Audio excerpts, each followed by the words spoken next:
Paz e graça, igreja, Senhor. Paz, filha. Amados, vamos abrir a Bíblia no Salmo 139. Amém?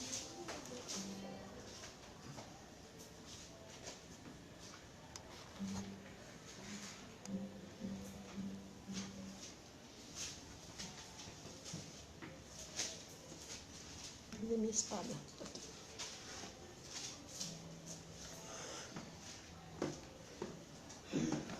Amém?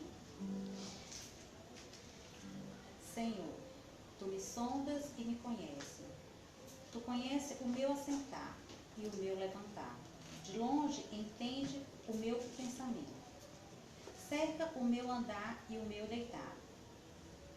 E conhece todos os meus caminhos, sem que haja uma palavra na minha língua. Eis que, ó Senhor, tu conheces. Tu cercastes em volta e puseste sobre mim a tua mão. Tal ciência é para mim maravilhosa, tão alta que não a posso atingir. Para onde mirei do teu espírito, ou para onde fugirei da tua face? Se subir ao céu, tu aí está. Se fizer no céu a minha cama, eis que tu ali estás também. Se tomar as asas da alva, se habitar na extremidade do mar, até ali a tua mão me guiará e a tua destra me sustentará.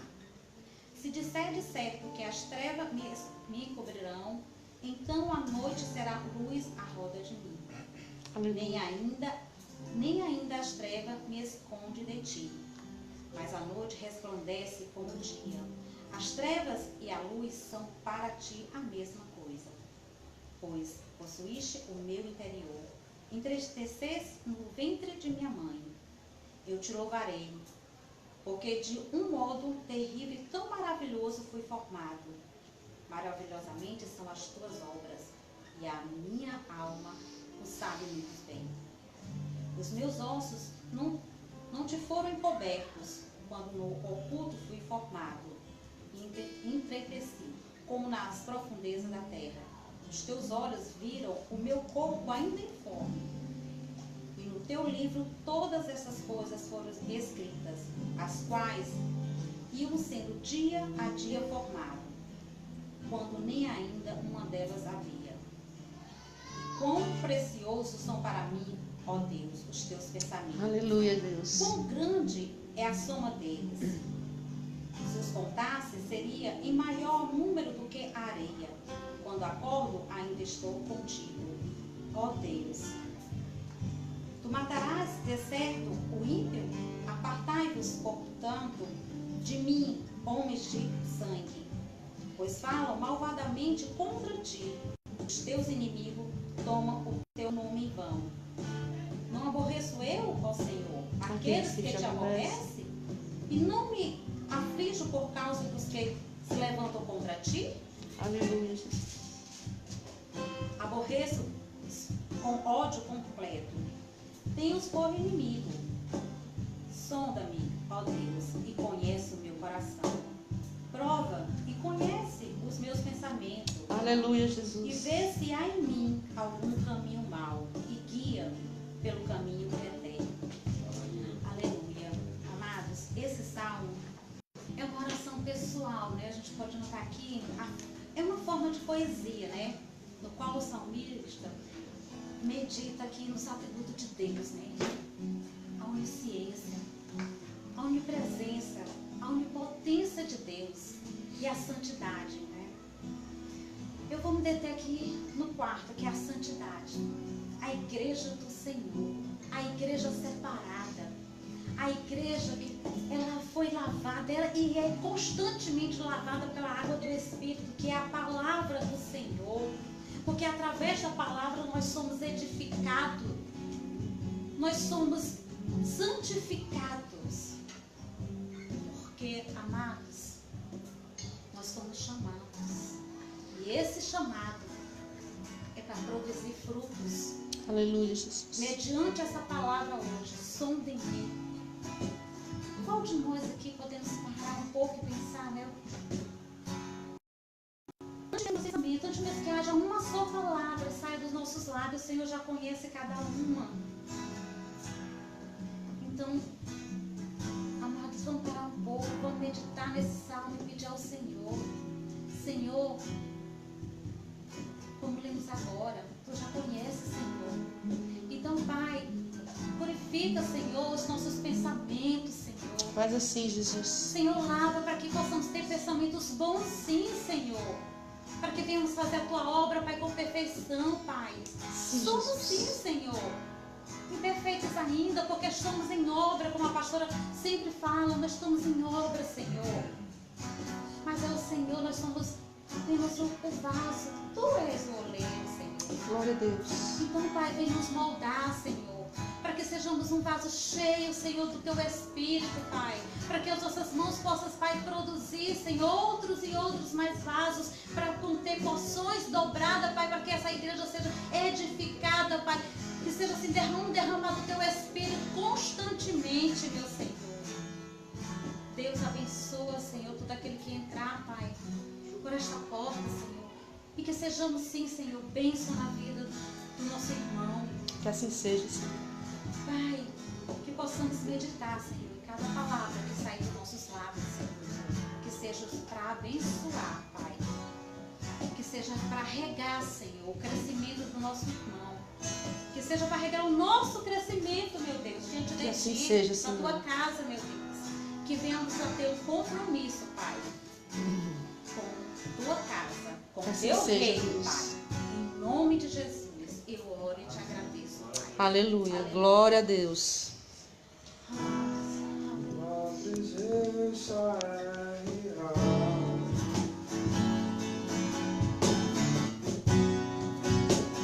Aqui nesse lugar, tua presença é real.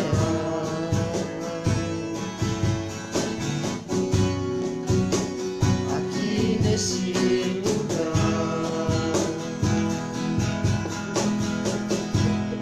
tua presença é real.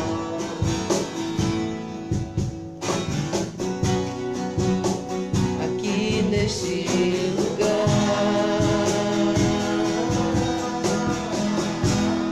Tua presença é real.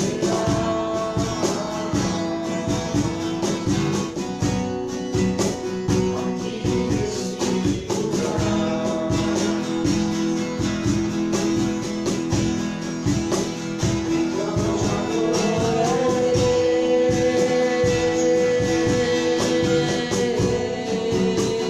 Então me rendo a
aqui neste lugar,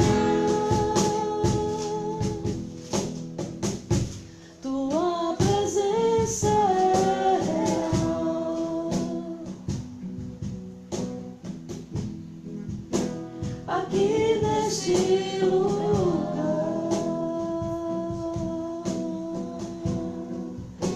então adorarei.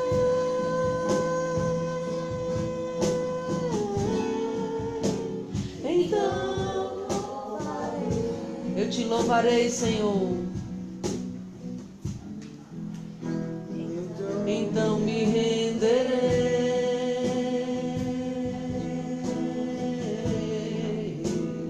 totalmente a ti. Esse Esse louvor é bem pequenininho, gente. Eu pedi que os meninos trouxessem. Ele é praticamente uma estrofe, né? Acompanhado de um estribilhozinho bem pequenininho. E eu queria que nós parássemos para meditar. É bem pequenininho, mas tem uma mensagem que faz todo sentido para o que nós vamos ministrar essa noite. Porque nós viemos aqui com um objetivo. Né? Nós nos reunimos aqui com um objetivo. Nós somos amigos, nós somos família, nós somos irmãos em Cristo. Né? Mas há um outro objetivo. Há uma situação que acontece, queridos, no mundo espiritual que os nossos olhos carnais não vão conseguir enxergar. Se você abrir o seu coração, se você se permitir parar para pensar no que diz nesta adoração, no que diz essa adoração, você vai entender por que o Senhor lhe trouxe aqui. Você pode até achar que foi só mais um domingo, que foi só mais um momento, que foi só mais uma prestação de conta com Deus. Mas há uma razão para nós estarmos esta noite aqui reunidos neste lugar. O Senhor tem algo preparado para nós. Aleluia. E a presença do Senhor neste lugar é real. Então abra seu coração, abra seus lábios. Não se preocupe se você desafina. Eu não estou nem aí porque eu desafino. Eu quero dizer coisas para Deus. Eu quero falar com Deus. E esse louvor este pequeno louvor. Ele traz para o meu coração, através do mover do Espírito Santo, uma certeza de que este encontro não é à toa. A presença do Senhor neste lugar é real. Aleluia. Então diga para o Senhor por que você está aqui. Você veio aqui para adorar. Você veio aqui para se encontrar com Ele. Sua presença é real aqui neste lugar. Sua presença é real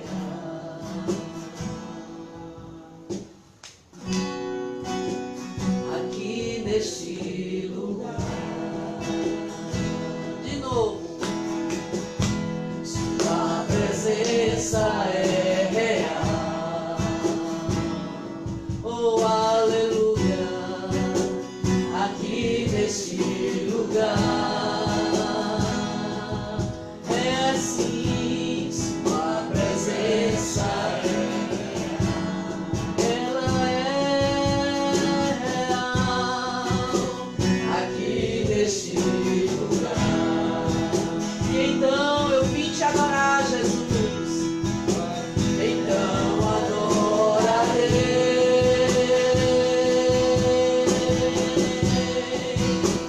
Então eu louvarei.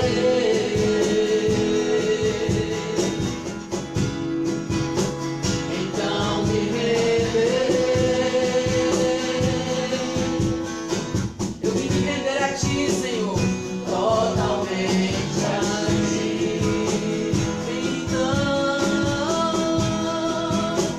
Então adorarei.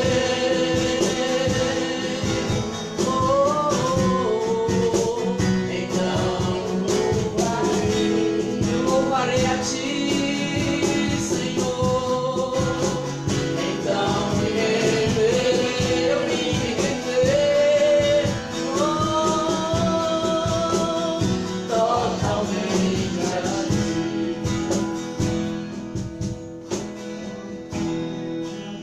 Senhor, eu queria quebrar um pouco o protocolo. Sei que a gente selecionou, mas enquanto a tia Sandra louvava, veio um louvor no coração. Eu reconheço que a sua presença é real nesse lugar. Eu reconheço que nós nos rendemos a ti. Mas eu também queria reconhecer quem tu és. E lembrar de quem tu és. Para nos momentos que eu penso em agir de uma forma diferente da tua vontade. Eu lembrar que o Senhor me sonda, que o Senhor me conhece, que conhece todos os meus passos, que o Senhor sabe no meu sentar e no meu levantar, como foi dito no Salmo.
Mas é porque eu estava querendo acompanhar você, não sabia se você ia mudar. Então vamos lá do comecinho.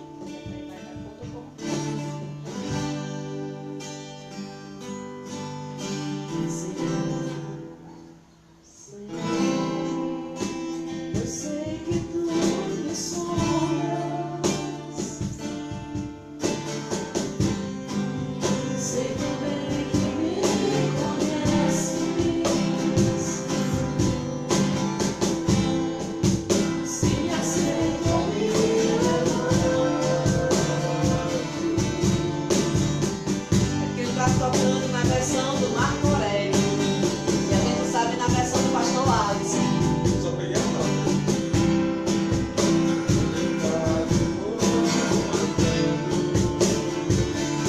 Então não olha pra ele, não, dá certo assim. Todos os meus corações. Ele diz que age em mim.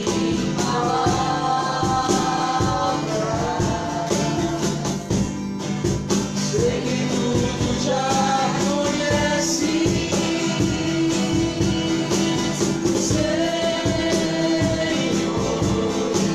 Eu sei que tu me sondas.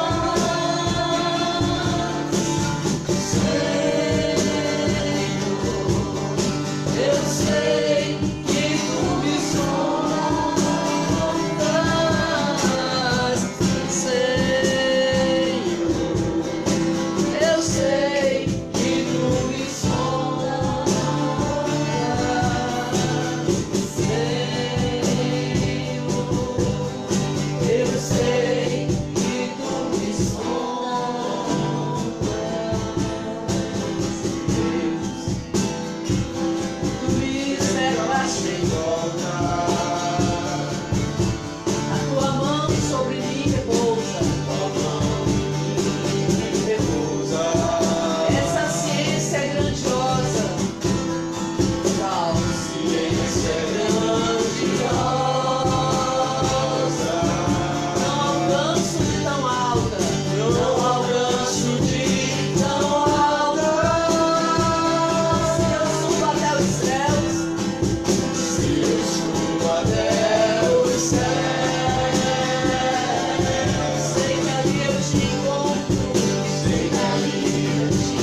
você está com a sua cabeça o tempo todo, vai esquentar a luz em você. O João Pedro faixa mais pra cá. Não, é por causa dos slides, filho. Deixa quieto.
Chegou o dia das músicas novas.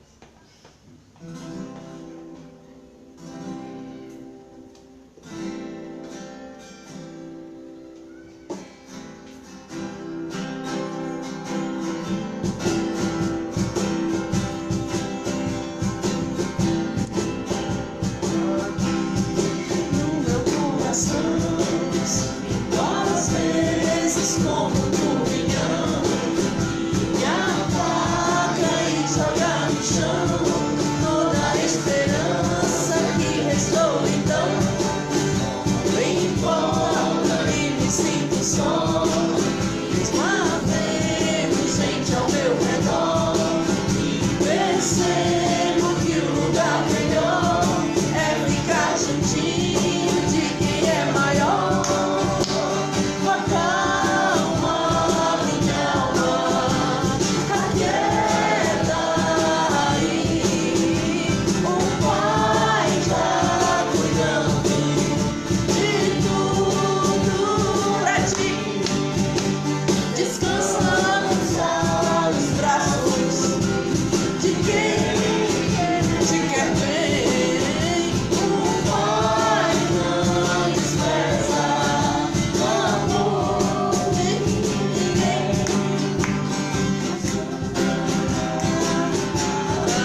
Aleluia!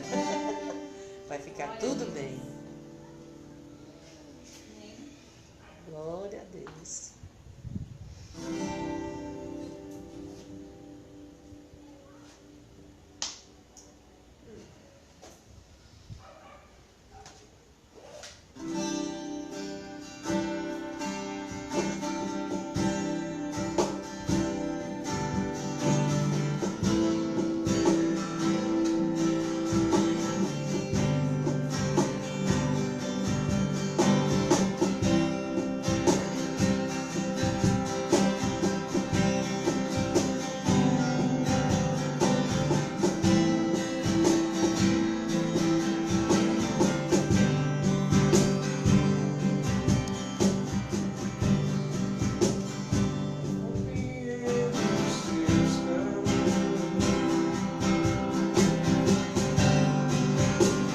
Chegarei a minha canção,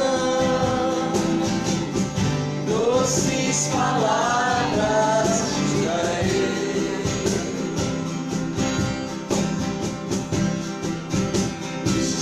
estrelas em minha dor.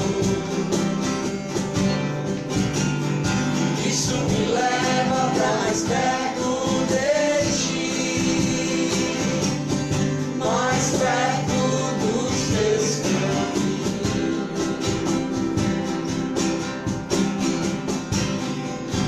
E ao redor de cada esquina, em cima de cada montanha, eu não procuro por coroa, nem pelas águas das fontes.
Cheguei, valeu a pena.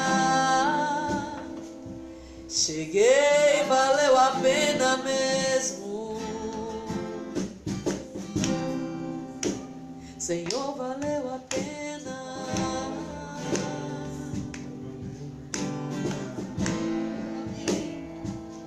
Senhor, valeu a pena mesmo. Aleluia. Senhor maravilhoso, Deus. Glória a Aleluia, Deus. Jesus. Aleluia, Senhor. Aleluia, Jesus. Vamos continuar. Glória a Deus. Na nossa adoração ao Senhor, né? Vamos louvar ao Senhor, vamos adorar o Senhor, continuar com nossos dízimos e oferta. Diácono Alves, por gentileza, orar pelos dízimos e oferta. Aleluia, Senhor. Glória a Deus.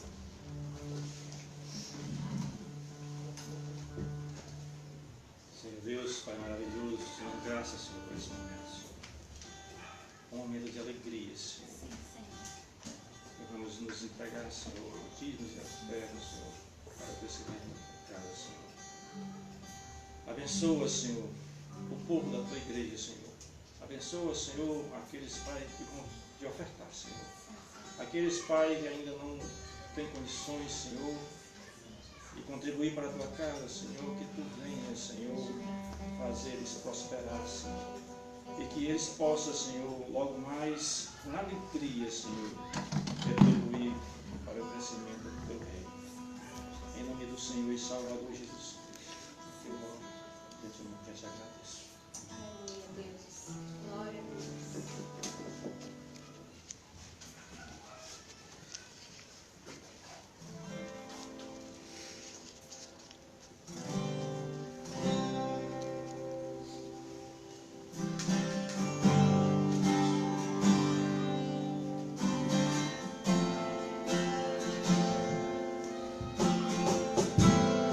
Nós deixamos a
muito boa pra Aleluia. Glória a filmar, Deus, não, já receber decidi. nossa- Ficou no louvor e aí ficou a parede, filmando a parede. Vai melhorando. É, um tempo, um dia eu chego lá.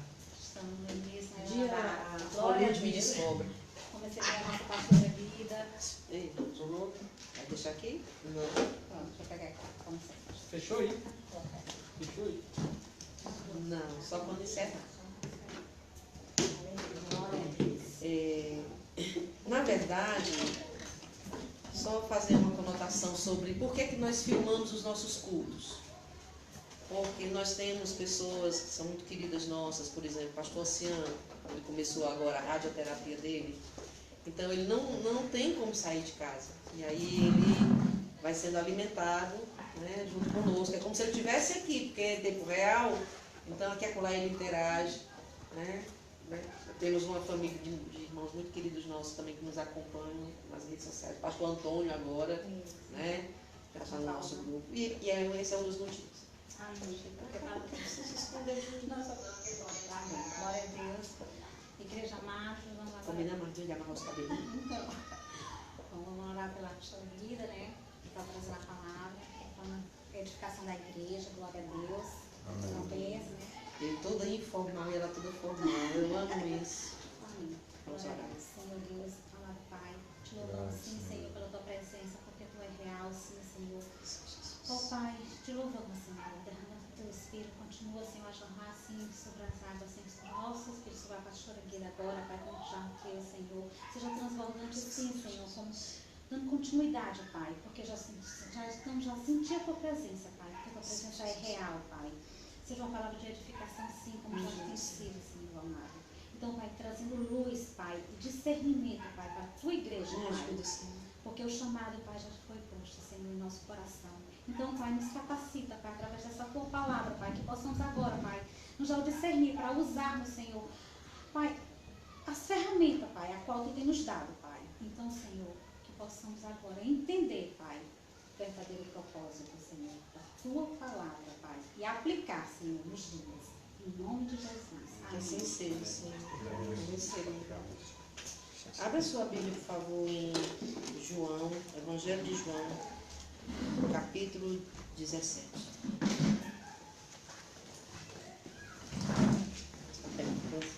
Oxe. Aqui. Ai, Senhor. Capítulo 17. Eu hoje pedi para acender essa luz porque é assim, quando você não está acostumado, né, a usar o papel, depois que a gente se desacostuma, aí vai sofrer um pouquinho. E eu não passei por tablet.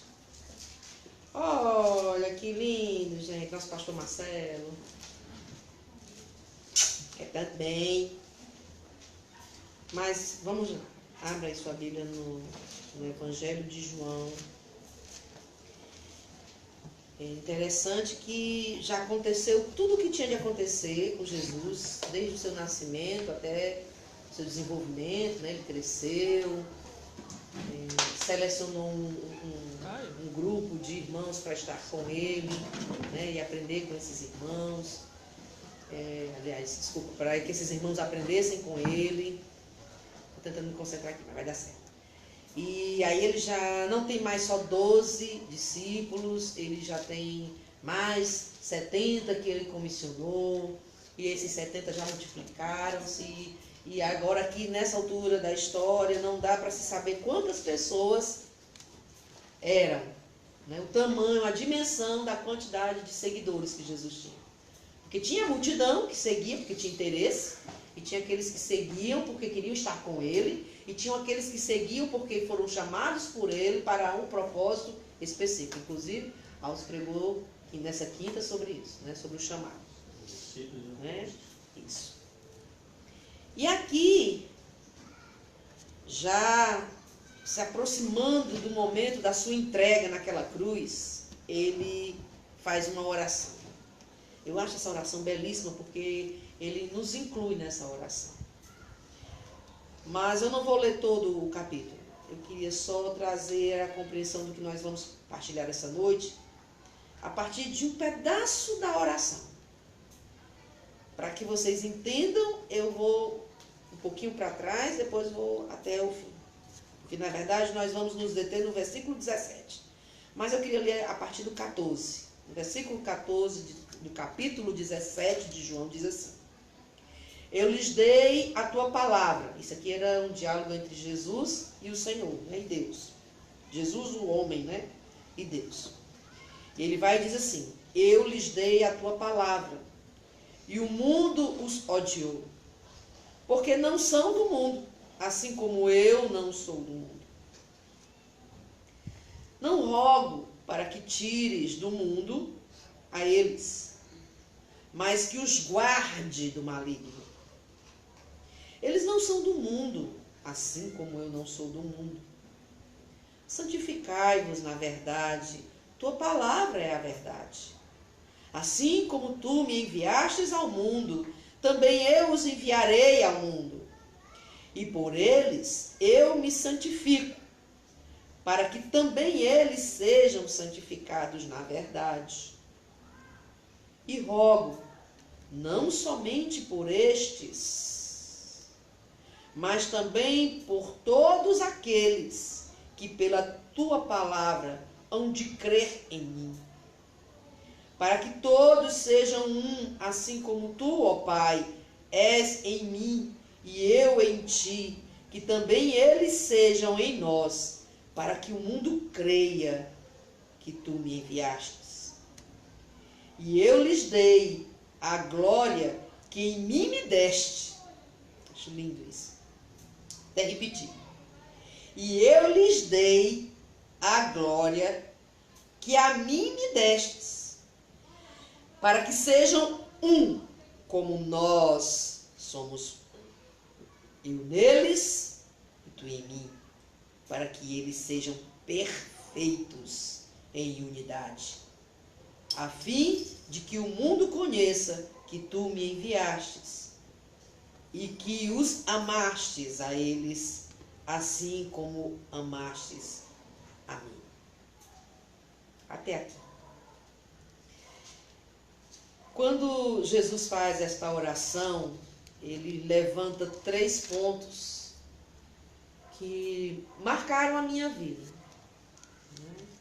Não sei se vocês lembram, mas eu já falei aqui que quando eu me converti, quando eu me encontrei com o Evangelho, eu fiquei tão impactada, né, com aquela forma de se revelar a mim, né, que eu já tinha lido a Bíblia antes, nunca tinha lido ela toda, mas já tinha lido a Bíblia antes. Eu tinha lido a Bíblia como uma pessoa curiosa.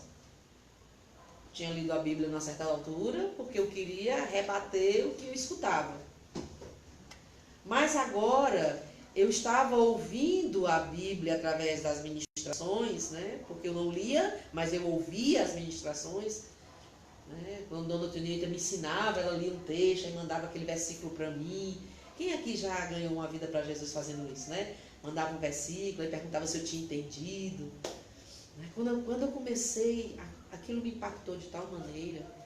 E aí eu comecei a frequentar a mesma igreja para onde ela ia. Eu ia visitar só nas terças-feiras, que era, naquela época, há 30 anos atrás, eram os guerreiros de oração. Né? As terças-feiras, a oração, gente, quando começava, eu que conhecia a igreja evangélica da Assembleia de Deus, e eu tinha medo das orações da Assembleia de Deus, porque na época que eu era criança, meu tio me levava com ele, né? Ele ficava cuidando da gente, a mamãe ia trabalhar. Ele vinha com os filhos para Fortaleza, o pessoal lá do Rio Grande do Norte. E aí a gente ia com ele, né? Criança tinha que acompanhar o tio. Mas só que quando chegava na hora da oração, naquela época, as assembleias, elas fechavam as portas. Imagina aí o desespero para a Guida. Criança, quando eu digo criança, gente, era eu com 7 anos, 5 anos, 6 anos. Né? Porque os irmãos, eles fechavam as janelas e as portas para orar. E era uma zoada. Eu não entendia nada, porque eles estavam falando em línguas espirituais. E era uma quintura, meu irmão, porque imagine aí 30, 40 pessoas dentro de uma sala, com tudo fechado, e tudo pega fogo. E eu não entendia aquilo. Né? Aí quando eu fui, agora já senhora, eu já era casada, quem me levava era minha sogra e minha cunhada. Né? Quando eu cheguei na igreja, que eu vi aquele galpão cheio de gente de ponto. Quando fecharam as portas aqui, Eu, na minha cabeça, né, ia ser do mesmo jeito. Mas quando começou o louvor, né, inclusive eu senti muita saudade do pastor Alisson hoje. E quando a gente louvou aquele hino do Sonda-me, né, eu me lembrei do Alisson, eu fiquei olhando assim, nunca tinha visto aquilo na minha vida. E quando a igreja começou a orar, parecia que o chão tremia, meu filho. Cerca de mais de 1000 pessoas reunidas, orando, não era conversando não, era orando, clamando a Deus, buscando o batismo com o Espírito Santo, buscando revestimento de poder, buscando revelação da palavra, porque era um culto de oração. Aquilo parecia que já estrondava no meu peito. E eu fui impactada. E aí eu comecei a ler a Bíblia agora, porque eu queria aquilo para mim. E eu, dentro de 3 meses, eu li a Bíblia de capa a capa, quando eu me converti. E quando eu cheguei nessa parte de João, que eu me deparei com essas palavras, eu disse, isso é que é ser igreja? Estava tudo errado. Eu tinha aprendido tudo errado. Eu tinha entendido tudo errado. Isso é que é ser igreja? É sentir o coração bater mais forte quando se fala no nome de Jesus. É sentir essa brisa quando você ora e sente aquela presença agradável perto de você, que você diz para as outras pessoas, mas como as outras pessoas não sentem o que você sente, elas não entendem e questionam e acham que você está doido. Não, você está fanático, você virou um fanático, um alienado. Isso não existe não. Por que ir tanto à igreja? Agora tu é religiosa. E eu queria compartilhar isso com vocês hoje, porque por incrível que pareça, a nossa reflexão tem como título, eu tenho luta para colocar título, eu até comentei isso hoje com vocês no grupo, porque eu fico procurando uma frase pequena, né? Mas eu consegui dessa vez. Na verdade, o título da nossa reflexão de hoje à noite é o discurso de uma igreja relevante. Por isso que eu comecei dando meu testemunho aqui. Porque eu conhecia muitos discursos da igreja evangélica. Meu tio e a minha tia eram evangélicos. Por sinal, eu também vi quando eles todos se desviaram. Só meu tio permanecia firme ali na palavra, mas todos se desviaram. E começaram a curtir a vida, a minha tia voltou a fumar, meus primos a beber, a fornicar, casamento se desfazer. E aí eu vi toda aquela família, vamos dizer assim, perecer, vamos dizer assim, espiritualmente. Então, infelizmente, eu tive os 2 pontos, né? Eu tive os 2 pontos ali, muito fortes.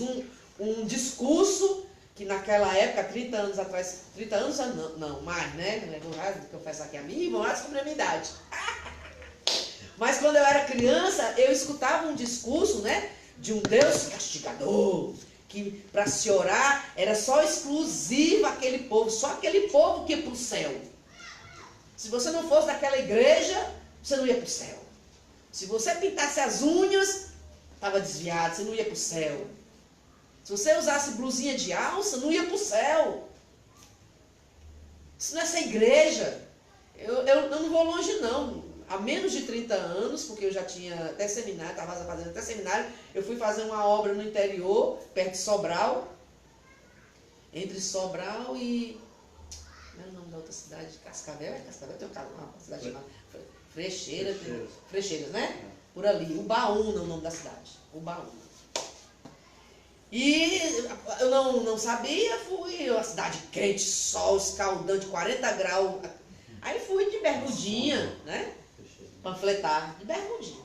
Duas mancadas minhas. Primeiro que eu fui panfletar de bermudinha e camiseta. E segundo porque mais de 70% da cidade era analfabeta. E aí eu tive que fazer um curso na época de alfalito para poder evangelizar, ensinar eles a ler e escrever usando a Bíblia. Porque era analfabeta. Eu dava um panfleto, ele ficava olhando o panfleto, olhando para mim. Muitos amassavam, jogavam fora, outros dobravam e guardavam no bolso. E eu fui para casa entristecida, pensando, né, que eles não tinham dado muito interesse naquele panfleto. Aí foi que Dona Francisca, que me hospedava lá, eu era pequenininho, ficava correndo atrás dos porcos, brincando lá com o menino. Aí ela disse, minha filha, porque o povo não sabe ler. Ficava brincando. O povo criava porco no meio da rua. É sério. O povo não sabe ler. Foi a primeira mancada foi porque eu levei panfleto com um povo que não sabia ler. E a segunda mancada é porque eu fui de bermuda. Aí passei pelo pastor da cidade, não vou dizer de qual igreja. Aí eu, Pai do Senhor, pastor! Aí ele virou a cara. Não, disse mesmo. Tá aí queimado. Disse mesmo. Tá lá tudo. Tá aí queimado. Aí eu, vai, Jesus, foi o que eu fiz. Aí quando eu fui orar, o Senhor me mostrava Paulo dizendo, né? Se passa de touro para ganhar uns touros, comprei saia. Fui de saia de blusa de manga. Menino, o pastor não queria conversar comigo até então não. Ele achava que eu era um herege, sabe? Mas a igreja só tinha 40 membros. Quando eu ganhei 40 vidas para Jesus e mandei para a igreja dele, o pastor passou a dar um sorriso na ponta da orelha, a outra para mim. Passava com meu pai, Senhor missionária. Aí agora eu era missionária. Porque eu mandei 40 famílias para a igreja dele, que só tinha 40, passou a ter 80. Em menos de um ano de evangelho lá. Mas o assunto aqui não é a vida. O assunto aqui é o discurso. Então, eu passei por todas essas etapas até chegar ao desgaste e dizer, eu não aguento mais. Um diz de um jeito, outro diz de outro. Um diz que não pode cortar o cabelo, outro diz que se cortar. Tem um bocado de gaveta no céu com os cabelos das irmãs que cortam. Um diz que viu Satanás sentado no trono, no inferno, que desceu até o inferno e viu Satanás sentado lá no trono, maquinando contra a nossa vida. Aí o outro dizia, o inferno não tem nem, o Satanás não tem nem a chave do inferno, como é que ele tem trono? Quem é que estava falando a verdade? Eu ficava louca. Foi quando eu decidi estudar a palavra. Fui para um seminário, todo mundo dizia que eu ia me desviar. Foi mais crente. Porque a palavra me libertou.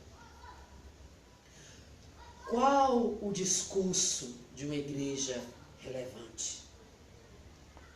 É fácil, queridos, pregar regras, leis, normas. Porque quando as pessoas se encaixam nessas regras e nessas normas, o pastor não tem trabalho de levar ninguém para o céu. Qual é a igreja que dá trabalho quando todo mundo é uniformizado? Todo mundo fala a mesma conversa, a mesma língua, se veste do mesmo jeito, ora do mesmo jeito. Ninguém chama atenção, ninguém escandaliza, ninguém incomoda, mas também ninguém desperta. Eu lembro que o meu primeiro pastor, pastor Ricardo Gondim, ele dizia assim, novos convertidos estão proibidos de orar com os velhos da igreja. Quem for novo convertido, quando for na hora da oração, vá tudo para um canto. Se separe dos crentes velhos da igreja. Nunca esqueci. Sabe por que ele dizia isso? Porque ele disse assim, se você começar a prestar atenção nos cacoetes dos velhos, vocês vão ficar igual a eles. Comecem a orar entre vocês. Pode fazer meninice, vocês estão em casa. Possa ser que no meio dessa zoada que vocês façam, no meio das criancices de vocês, no meio das conversas ditas para Deus, do jeito que vocês querem, porque não estão ainda engessados, vocês consigam atrair os que já estão no gesso, que não perceberam que o braço não está mais quebrado. Agora quem está falando sou eu, não foi ele que falou não, viu? Eu estou aqui, ilustrando o que ele disse, o que eu aprendi com ele. Porque quando as pessoas elas estão muito engessadas, elas esquecem que o gesso é para consertar uma quebradura, uma ruptura, um problema. Mas depois não tem que tirar o gesso? Só que não tira. Porque fica mais fácil quando você não pensa por você mesmo. É mais fácil controlar. Não é à toa que nós vivemos num país, e eu espero que agora vai mudar em nome de Jesus, mas até então, onde quando se começava a fazer rebuliço de que tinha alguma coisa errada, pão e circo. Quando chegava o começo do ano, por exemplo, que estava todo mundo engargalado com os impostos e percebia que tinha passado o ano inteiro liso e agora ia ficar endividado porque tinha que pagar tudo que era imposto de uma vez só para cobrir os cofres dos 15º, 6º e 13º, não sei quantos décimos dos políticos. Pão e circo. Carnaval para eles. Aí o carnaval, que era só uma semana, passou a ser mais de um mês, que é a tal da micareta, sabe como é que chama? Começou já. Quer dizer, aí o cabra vai, enche a cara, passa a noite ouvindo música de graça, bebendo, curtindo, pegando todas, como se diz. No outro dia, nem lembra. Pagou uma fortuna. Nem lembra quanto gastou. Vai lembrar de cobrar os políticos. Vai lembrar, se não lembra nem quanto gastou. Mas o assunto não é política. E é. Só que é uma política diferente. É a política da igreja. Porque existe, gente, eu preciso que vocês entendam. Que o Senhor me dê graça para botar para fora do jeito certo. Mas existe uma igreja dentro da igreja, filho. E agora eu falo para você, que é novo convertido, falo para você, de certa forma também é novo convertido, nasceu de novo, em nome de Jesus. Existe uma igreja dentro da igreja. Falo para você, Jans, que está nos visitando, você é muito bem-vindo, inclusive, viu? Mais uma vez aqui entre nós, né? Deus abençoe, que sejam muitas e muitas vezes. Você é muito bem-vindo. Existe uma igreja dentro da igreja. E se as pessoas entendessem isso, não haveria tantos escândalos quando o pastor cai. Não haveria tantos escândalos quando alguém comete pecado dentro da igreja e todo mundo fica sabendo. Se as pessoas entendessem que Deus não vem buscar uma placa, se as pessoas entendessem que os prédios vão ficar vazios, porque quem vai subir são as pessoas. Você que é o templo, você que é a igreja do Senhor, você que é o oráculo de Deus. Nós nos reunimos num lugar e criamos dogmas, sim, porque é uma necessidade de ordem e decência do culto. Na quinta-feira, você já esteve aqui, viu que é diferente, a gente faz um círculo, e todo mundo participa, e todo mundo interage, faz pergunta, a gente responde. Porque precisa sim ter esses momentos, e são esses momentos que nos ajudam no aprendizado, trocamos experiências. No domingo, como culto, ele não deixa de ter uma conotação evangelística, ainda que seja uma celebração, a gente precisa de um pouco mais de ordem. Por quê? Porque a gente tem um objetivo naquele dia. A celebração é do Senhor, né? Então é para o Senhor. Mas somos nós as pessoas que fazemos a igreja acontecer. Quando nós vamos embora para casa, Jesus não fica sentado lá na cadeira dele, tomando de conta da igreja, não. Ele vai conosco para a nossa casa. Nós nos reunimos como família. Nós nos consagramos, nós nos separamos do mundo para estarmos juntos, para cuidarmos uns dos outros. Mas nós somos igreja dentro do banheiro, nós somos igreja dentro do nosso quarto, nós somos igreja dentro do ônibus, nós somos igreja dentro do elevador, nós somos igreja na faculdade, nós somos igreja nas ruas. Esse é o discurso relevante, é ser. Porém, essa igreja atuante, relevante e espiritual, ela está inserida em uma institucional.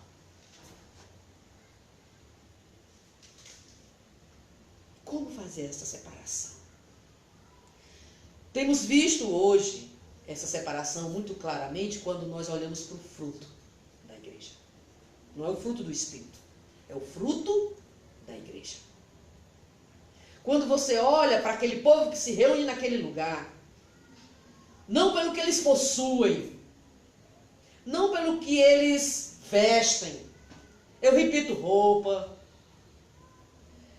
Eu uso a roupa que eu gosto.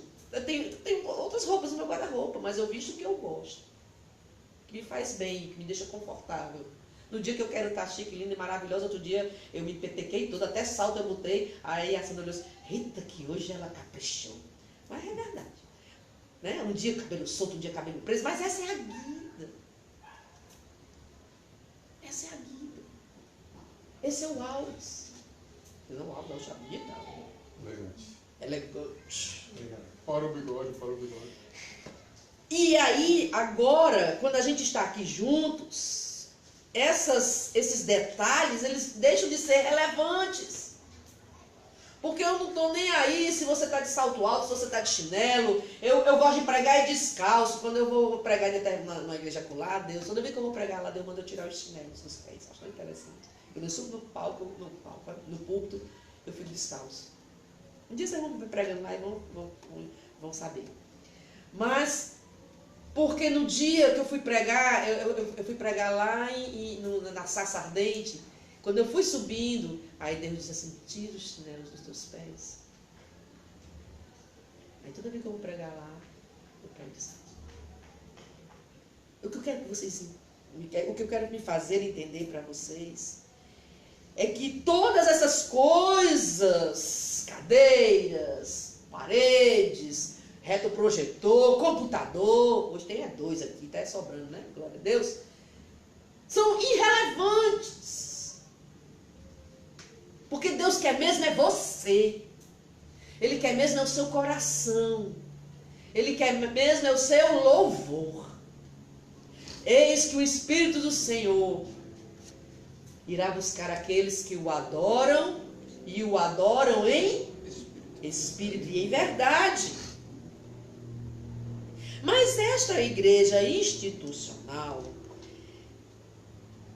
que nós estamos apresentando aqui para vocês, ela perdeu o foco. E é uma crítica muito difícil de falar, inclusive em rede social. Ela perdeu o foco. A igreja contemporânea está fracionada. Eu estava lendo essa semana um livro de um pastor conhecido nosso, e ele diz, se não me engano, a igreja relevante. Uma igreja relevante. Ele vai dizer o seguinte: a igreja contemporânea está fracionada, individualizada, pior ainda, dividida por si mesma. Dividida por si mesma. As igrejas, elas não se unem. Eu não vou nem longe, eu vou falar só de Fortaleza, porque se eu começar a falar, aí vai assustar vocês. Só em Fortaleza. As igrejas não se unem, amigo.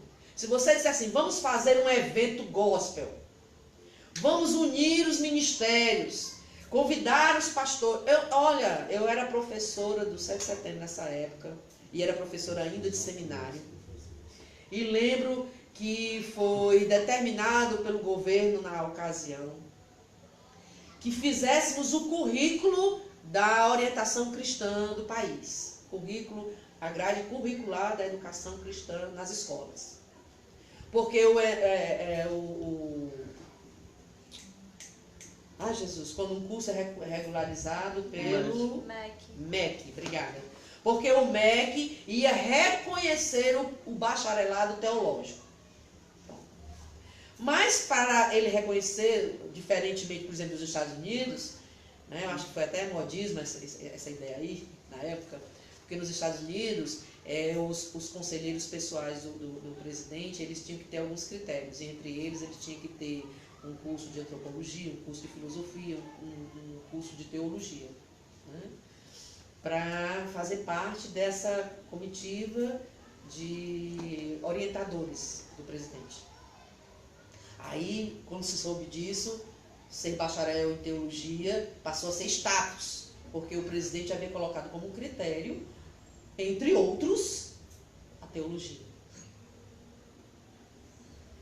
E aí, as escolas tinham que contratar professores de orientação cristã, orientação religiosa, que fossem bacharel.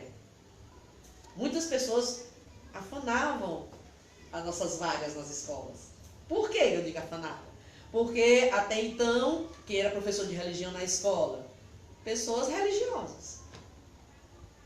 Mas muitas não tinham bacharelado. Tinha até curso de Bíblia, mas não era bacharel, não era professor.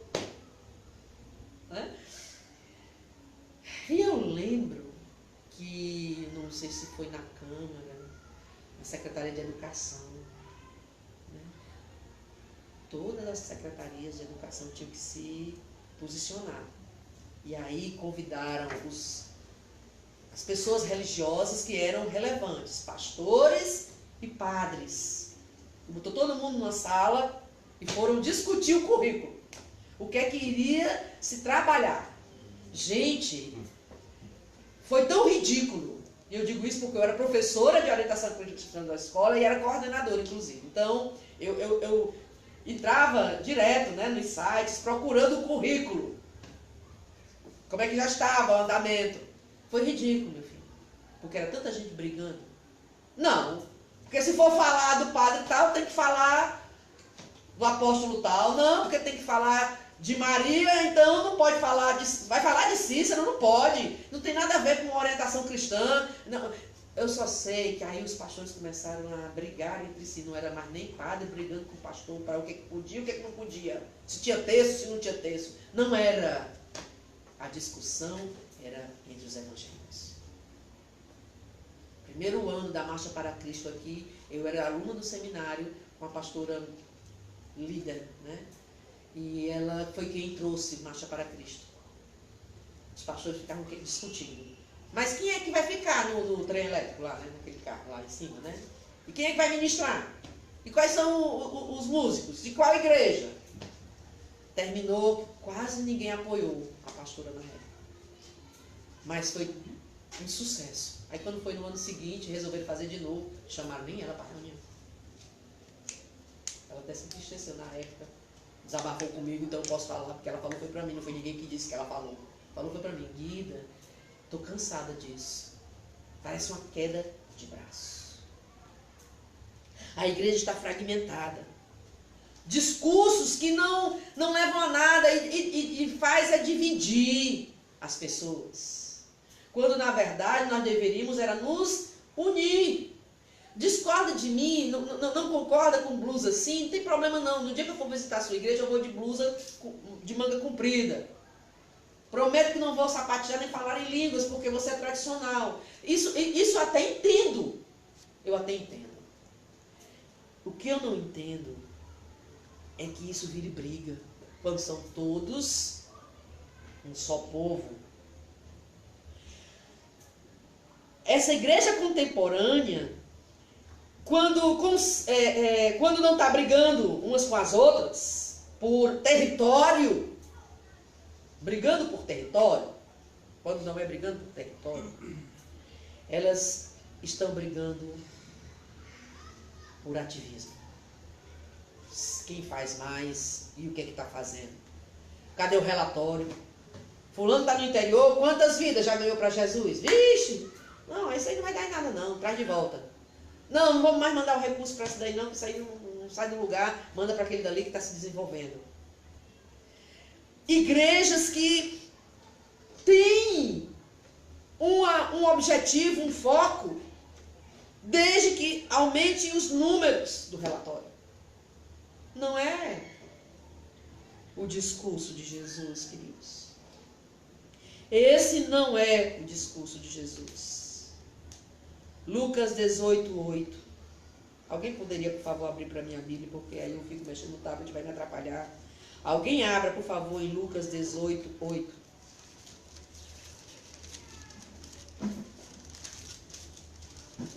Igor abriu. Igor, Bumba, 18:8. leia. Lucas 18:8. Eu vos digo que depressa lhe fará justiça. Contudo, quando o Filho do Homem vier, encontrará fé na terra?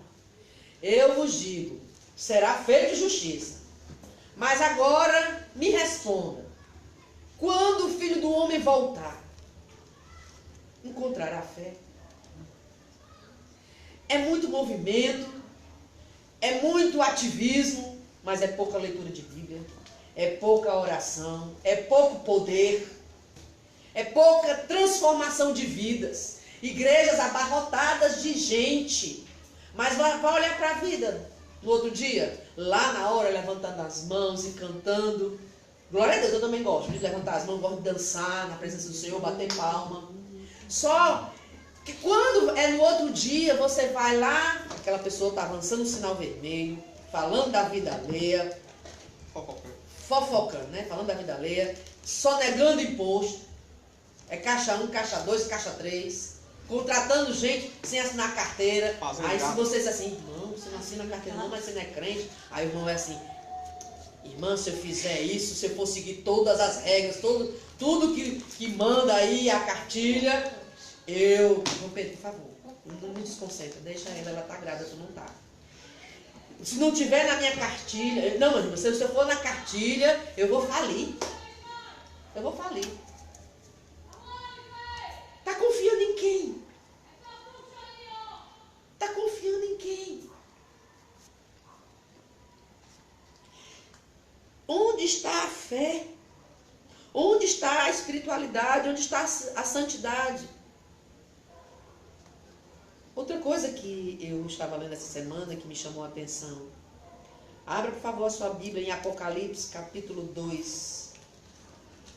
Quem achar primeiro, espada para o alto, leia para mim o versículo 10. Não temas o que está para sofrer.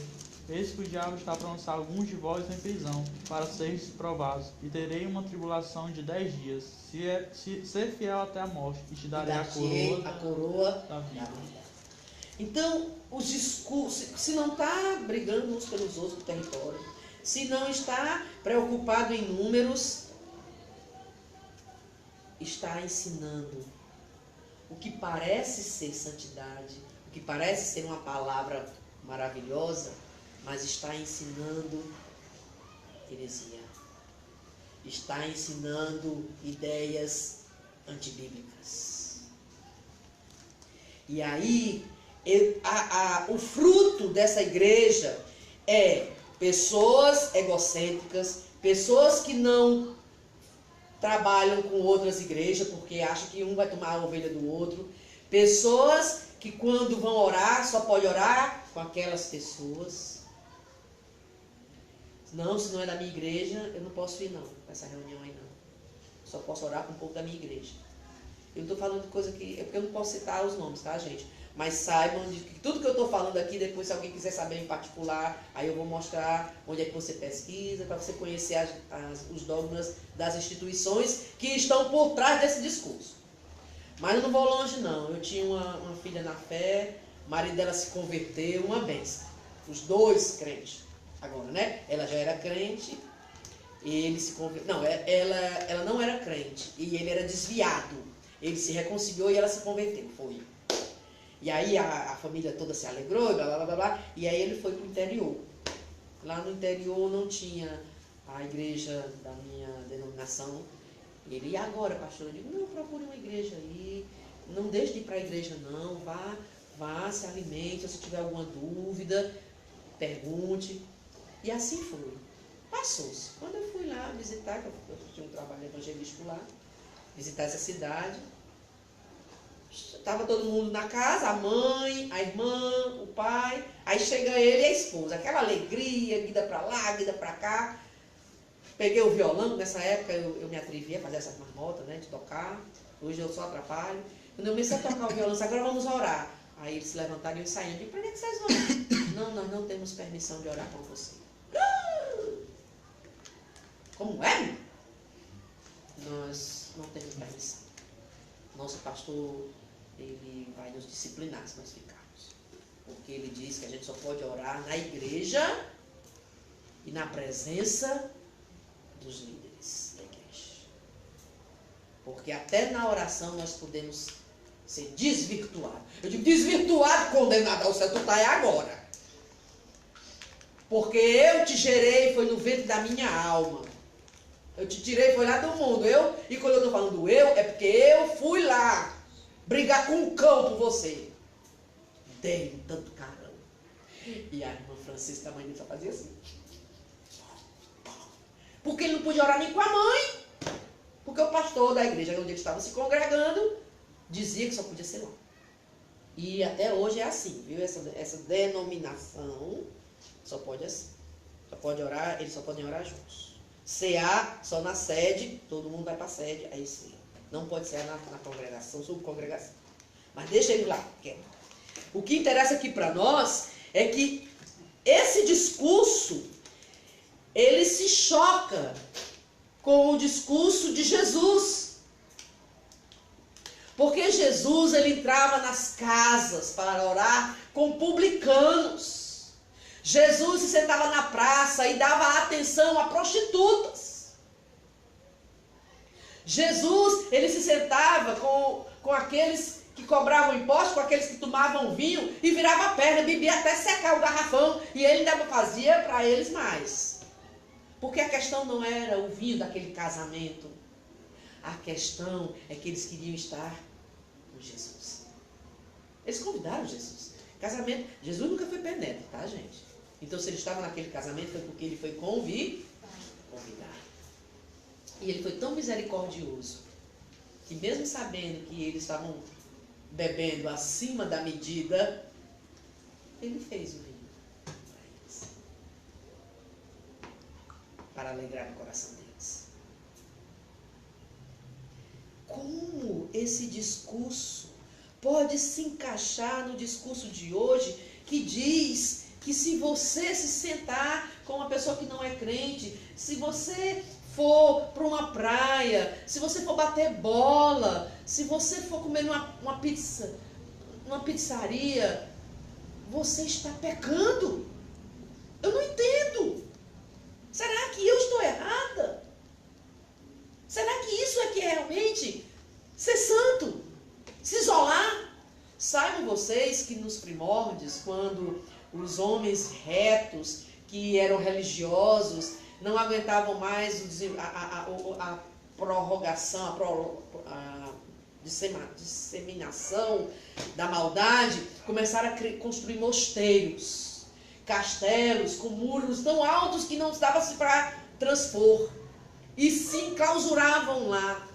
Foi assim que se originou os monges da igreja romana. Eles se isolavam para não ver o pecado, porque eles não suportavam ver. Então eles achavam que se eles ficassem dentro dos mosteiros, só orando, só louvando, só entre eles seriam protegidos. Assiste o filme A Rosa, Cor da Rosa, e você vai saber, aquele filme, embora seja ficção, trata dos escândalos da igreja primitiva, né? Da igreja nos seus primórdios, no século 300 mais ou menos. Temos sido atacados por discursos contrários. Temos visto igrejas dando frutos doentes. Porque se eu sou uma árvore e eu estou plantada num terreno saudável, eu vou crescer o quê? Saudável. É pouco provável que o meu fruto não seja saudável. Só se aparecer algum parasita, migrar e contaminar a árvore, não é assim? Pois é. Mas se eu não estiver no centro da vontade de Deus, se eu estiver indo para um lugar onde aquele alimento não é saudável, eu vou sim me contaminar, eu vou mudar a minha forma de pensar. Eu dei o exemplo do casal. Eram meus amigos, mas não podiam orar comigo. Onde foi que eu ensinei isso para eles? Onde foi que eles leram isso na Bíblia? Mas simplesmente eles estavam comendo, como diz o livro, da morte da panela. Além da gente ter que trabalhar a nossa mente para não nos contaminarmos com a mídia, além de nós termos que trabalhar o nosso coração para nós não nos contaminarmos com as nossas amizades inadequadas, além de nós termos que nos vigiarmos para não nos contaminarmos com leituras reprováveis, nós temos que nos proteger até da igreja, quando o discurso desta igreja não é relevante. 3 pontos para você saber, então, se você está no lugar certo. Oxalá que você concorde que está no lugar certo, né? Senão vai todo mundo embora, nunca mais vai querer conversar comigo. 3 pontos. E eu vou ser breve. A igreja, instituição, tem se rendido ao apelo do mundo e buscado se adaptar de forma a se tornar atrativa. É assim aqui? É assim onde você se congrega? Você que está me visitando? É assim? mundismo dentro da igreja. O discurso é um discurso a menos. Porque se pega pesados, vixi, eu me lembro de um pastor muito querido nosso, que ele foi pregar, nós estávamos no Rio Grande do Norte, e ele fez uma pregação sobre os maus hábitos, né? E usou como exemplo as mídias e os jogos, né? Foi no auge daquela caça aos pokémons nas ruas, né? Aí ele usou esse exemplo. Menino, um bocado de gente se voltou contra o pastor na época. Foi um ribuliço tão grande dentro da congregação. Até piadas assim, gracejos depreciativos, tipo assim, ó, tu não pode mais brincar não, ó, o videogame se desviou. Porque o pastor foi usar um exemplo dentro de um contexto e que é verdade. Sabe por que é verdade? Que ele está certo? Porque quantas vezes você chega num lugar público, num restaurante, numa praça, eu não vou longe não, até na sua casa, está todo mundo na sala, né? Quando você olha para o lado, está todo mundo com o celular. Ninguém consegue ficar 20 minutos, meia hora, 1 hora sem zapear, sem viajar, sem jogar. Entra um recado, parece assim, não, tem que atender logo, senão a pessoa vai morrer. Morreu. Não atenda não, quer morrer. Se você não é médico, se você não é policial, se você não está de plantão, pelo amor de Deus, larga o celular, vai beijar e ser feliz, vai andar de mão dada, vai assistir um filme, comendo pipoca, vai andar de bicicleta. Comer um peixe assado. Ah, comer um peixinho assado na casa do André. Ui! É de Deus! A igreja, ela está virando um clube social. As pessoas vão para a igreja com a ideia errada por causa do discurso. Por isso que eu comecei pelo discurso, para vocês entenderem. Com a ideia errada de que igreja é lugar para conhecer pessoas. Claro que você vai conhecer pessoas na igreja. Mas será que você vai conhecer mesmo? Porque, infelizmente, eu conheço um bocado de gente que na igreja é tão crente que tem até uma piada que a mulher chega e diz, o irmão está lá na igreja, aí ela chega com os móveis, aí o pastor, o que foi isso, irmã? Não é porque meu marido aqui fala tanto de amor, que eu resolvi me morar na igreja, porque lá em casa não tem nada disso não. Né? Tem até uma piada que diz isso. Deixa eu botar você na real. Como eu disse, existe uma igreja dentro da igreja. E a igreja institucional é a estrebaria. É aquela estalagem onde o fariseu chega com o cara todo rebentado. A igreja é lugar de pessoas para serem tratadas. A igreja não é um clube onde está todo mundo se divertindo, como um balneário. Aí tem toda aquela alegria. Parece que a pessoa pensa que a igreja é um amuleto social. Aí vai para a igreja, enche o tanque de coisas bonitinhas, de bibibi, aí acha que vai para casa e vai ficar tudo bem. Mas só que não fica tudo bem. Aí diz, tem alguma coisa errada com a igreja. E tem mesmo. Porque o discurso não é relevante. Porque o discurso tem que ser, sinto muito, se você está procurando um clube social, vai para o lugar errado. Sinto muito. Aqui é lugar de cura. Aqui é lugar de transformação. Aqui é lugar de rendição. Aqui é lugar de crescimento, de maturidade espiritual. Se não tem isso, se você não vê um discurso concernente com uma atitude num lugar, não é você que está errado, é o lugar. É o lugar. É só blá, blá, blá. É só chaveco. O discurso mercantilista, um discurso de autoajuda, sabe? De palavras, de mecanismos, de ego, que massageia o ego, não é o discurso de Jesus. É coach.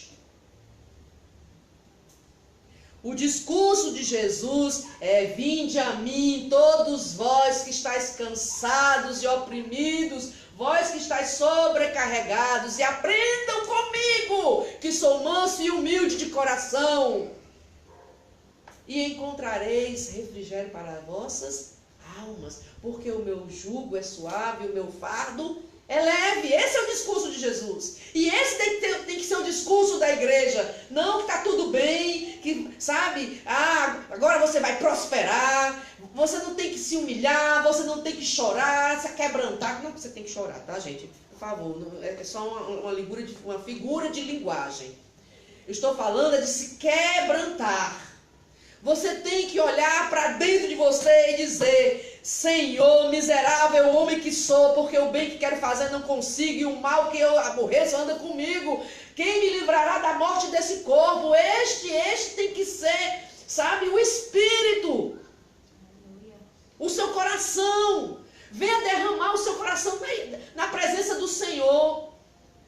Não barganhar com o Senhor. Se o Senhor me der, eu faço. Se o Senhor fizer, eu louvo. Se o Senhor me curar, eu vou te servir. Se o Senhor me abençoar, deveras eu abençoarei com o meu dízimo e com a minha oferta. Fica para tu, condenado.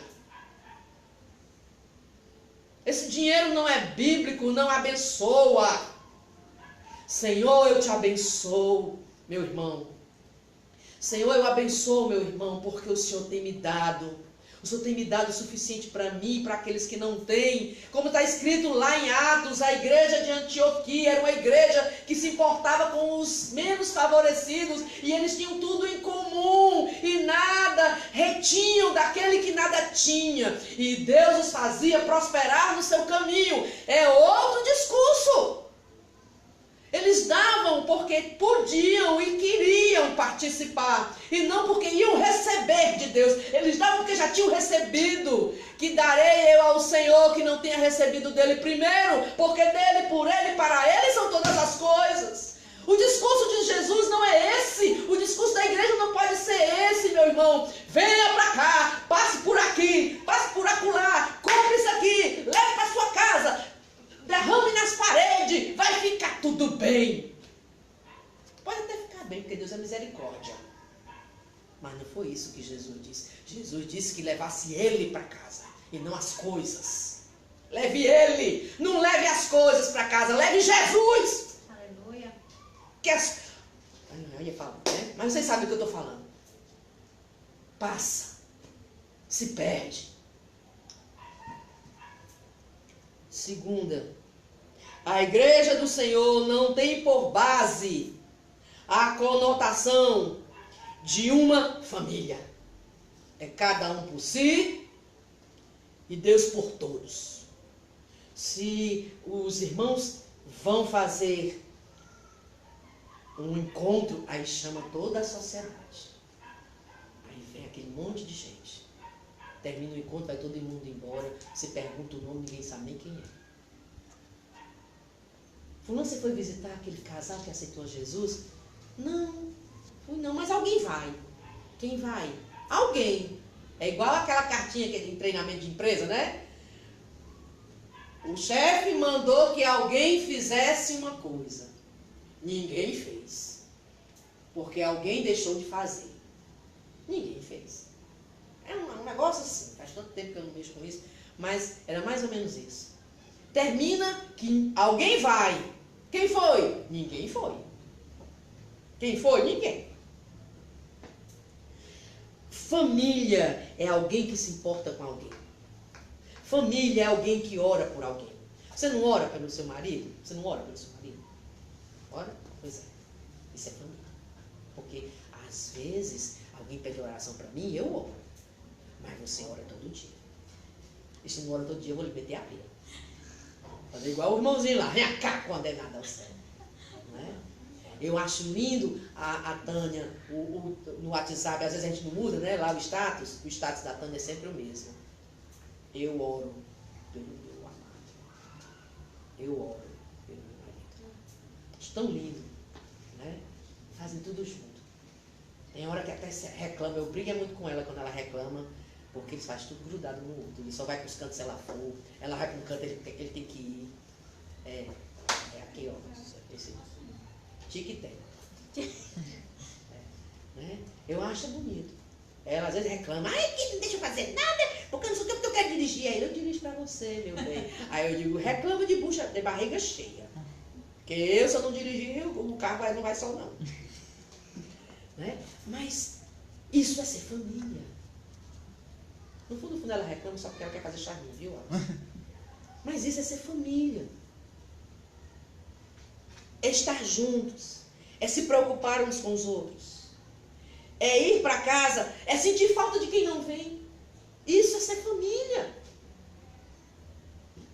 Temos tudo em comum. Preferimos-nos uns aos outros em honra. Muitos discursos distorcidos produzem uma ordem errada. Eu vou, se eu gostar, eu fico. Eu faço porque ele fez. Não, eu faço se ele fizer. Por que eu tenho que fazer se ninguém nunca fez? Por quê? Por que tem que ser eu? Fulano podia fazer. Não faz. Aí tem que ser eu.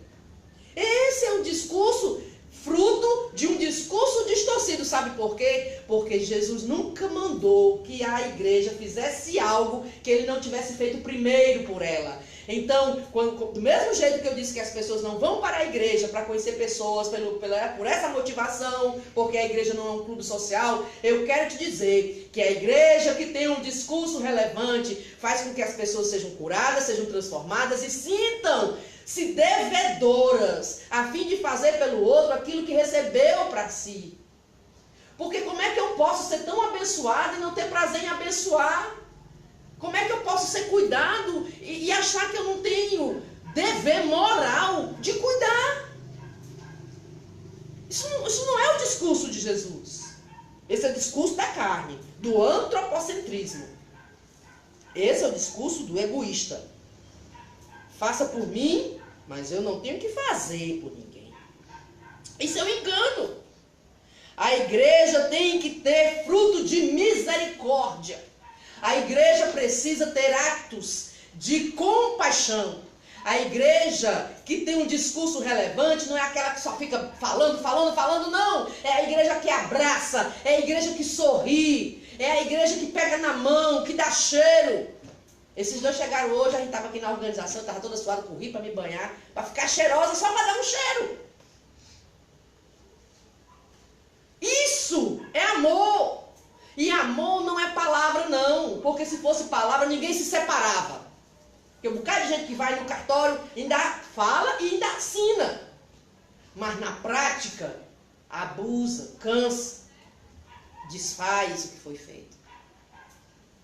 Amor é atitude. É jogar para trás tudo e correr atrás da dança e segurar pelo laço. Foi assim, meu filho? Foi no laço? É de Deus. É um laço. Pegou no laço. Por fim, eu só quero fazer um comentário que eu escrevi aqui, que eu pulei. Um discurso relevante é um discurso de gratidão. O discurso relevante da igreja, é um discurso de gratidão. Paulo, ele era perseguidor da igreja. Mas quando ele se converteu, verdadeiramente nasceu de novo. E aí ele passou de perseguidor a perseguido. E ele sofreu duras penas por amor à igreja. João Pedro sabe disso por causa daquele episódio na vida dele, em que ele estava metendo chicote no povo do Paulo, falando de Paulo, que as cartas de Paulo eram chatas, que ele era repetitivo, blá, blá, blá, blá.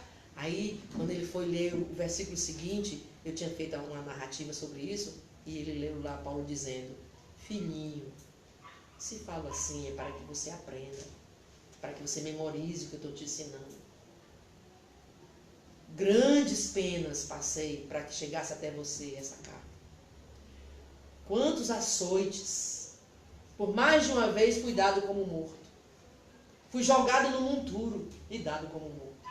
fui apedrejado, açoitado, acorrentado, jogado em cárceres, em prisões, em algemas. Naquela época eram correntes, porque na versão o pessoal diz assim para vocês entenderem. Eu sou vosso devedor. Ele passou por tudo isso, mas ele ainda achava que era devedor.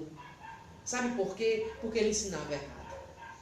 E agora que ele sabia, ele se sentia responsável por ensinar certo. O discurso tem que ser de gratidão e não de barganha.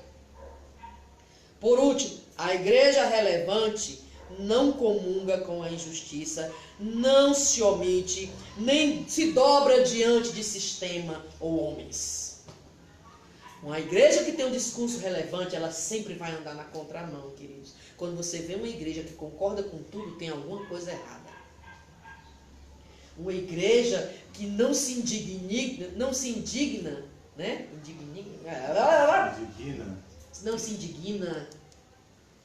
com as coisas erradas.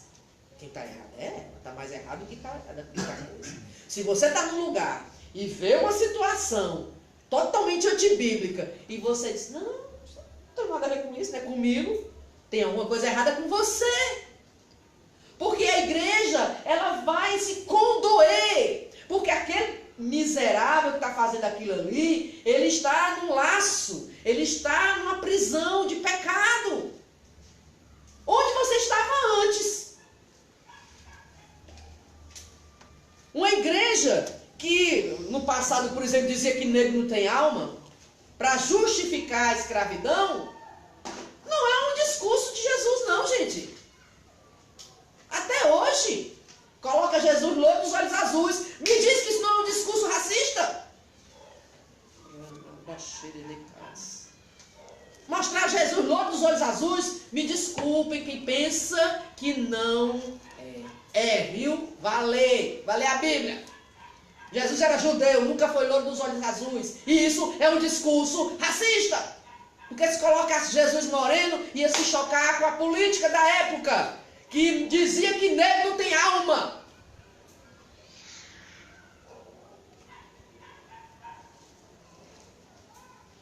A igreja relevante participa da política.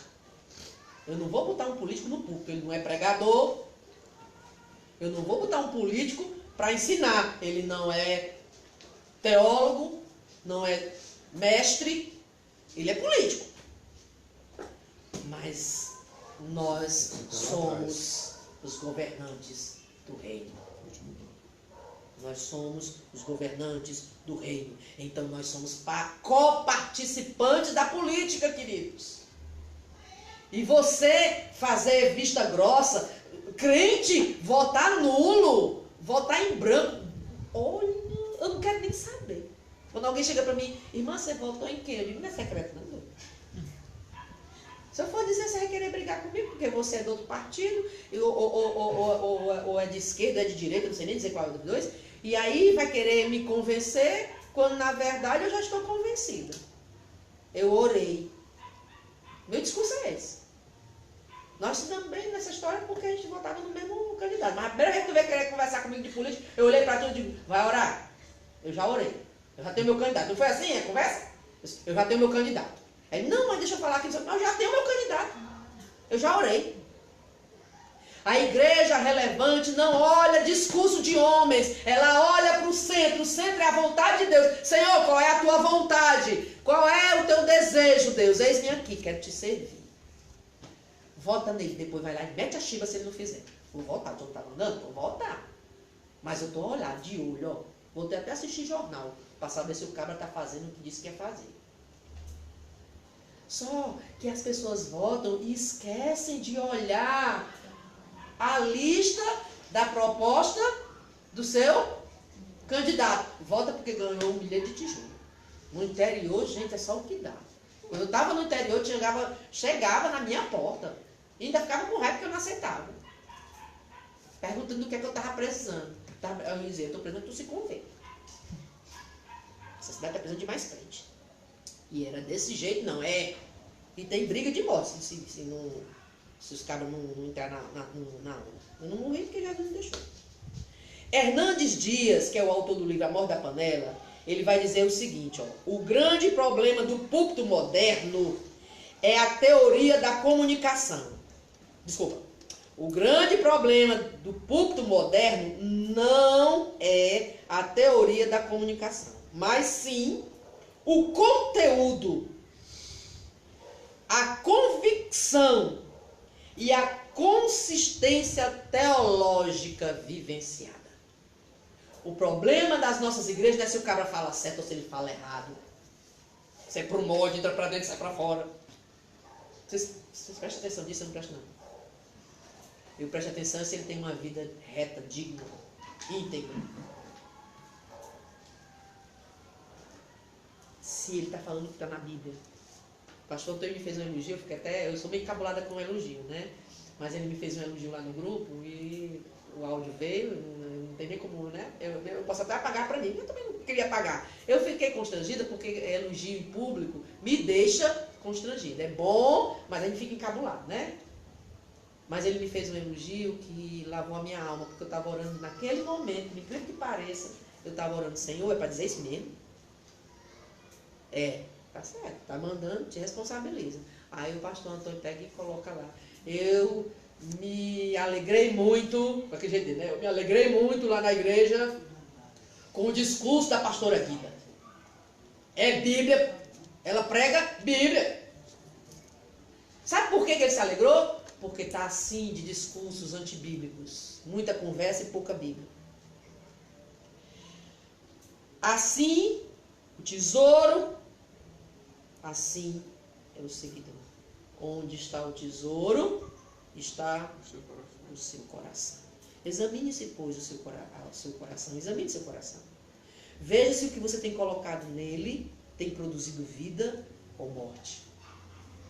Veja se os lugares por onde você vai, o que você escuta produz vida ou morte. Veja se as suas escolhas produzirão vida ou morte. Veja se a palavra de Deus é o centro.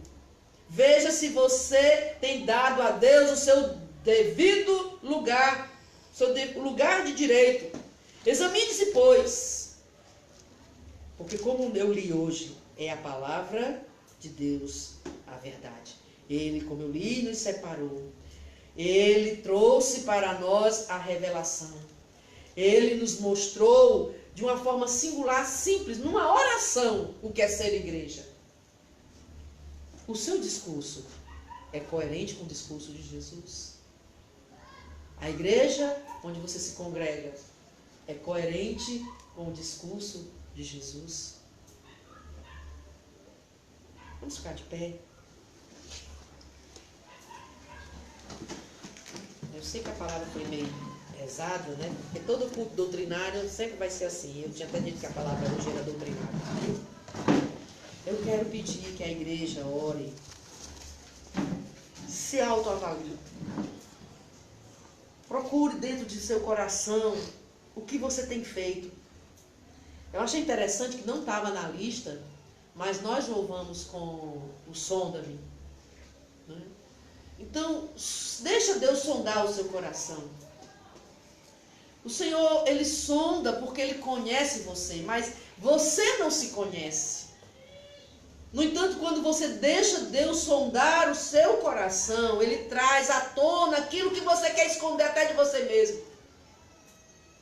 E Deus quer mudar, tirar o entulho para colocar tesouros.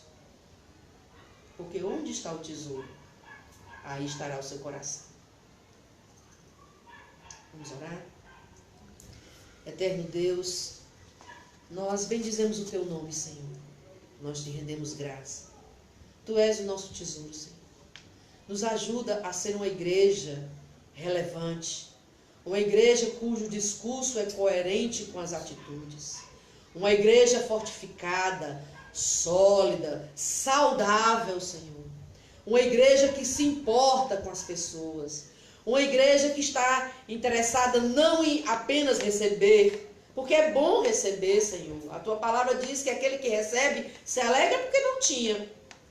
mas uma igreja que prioriza mais do que receber o dar. Porque aquele que dá, dá porque tem abundância. Multiplica-te, Pai, em nós. Aumenta mais de Ti em nós. Sonda nosso coração, vê se há em nós algum caminho mau, Senhor. Muda a direção do nosso entendimento, a fim de que caminhemos em retidão, para que quando o Senhor voltar para praticar a justiça, como o Senhor mesmo disse que voltaria com justiça, haja fé em nós. Fé, convicção das coisas que não se vê, como fato, sabe, como concreto, como acontecido, como real. Traz, Senhor, para nós o invisível. Nos faz, sim, Senhor, uma igreja relevante. Perdoa nossos pecados, Senhor. Perdoa nossas falhas. Se temos sido egoístas, tira de nós o egoísmo. Se temos sido negligentes, tira de nós a negligência. Se temos sido acomodados, tira de nós o comodismo. Se temos sido, Senhor, alienados, nos faz capazes. Abre o nosso entendimento. Te glorifica nas nossas vidas, Jesus, porque nós queremos ser bênçãos para as pessoas. Nos dá autoridade, trepidez para repreender aquilo que não convém. Para, Senhor, nos indignarmos, porque esta ira, a indignação, é santa. Muda, Senhor, quadros. Muda, Senhor, histórias. Vivifica-nos, Pai, na Tua palavra. A Tua palavra, Senhor, é a verdade. Liberta-nos, Senhor. Nos faz bênção nas Tuas mãos. Levanta suas mãos para mim. Que o excelso amor de Deus Pai, que as doces consolações do Espírito da verdade, que a presença do Senhor Jesus, divisor de águas, pedra angular, traga-nos, Senhor, crescimento, graça, poder, saúde e vida em abundância. E que assim seja conosco, com todos os nossos, com toda a Tua igreja, com todo o Teu Israel, para que enfim, Senhor, Tu venhas. Eu te peço por fé, eu te agradeço esta bênção para nós, para a Tua igreja, no nome de Jesus. Amém. Amém. Deus abençoe a igreja. Beijo. Beijo.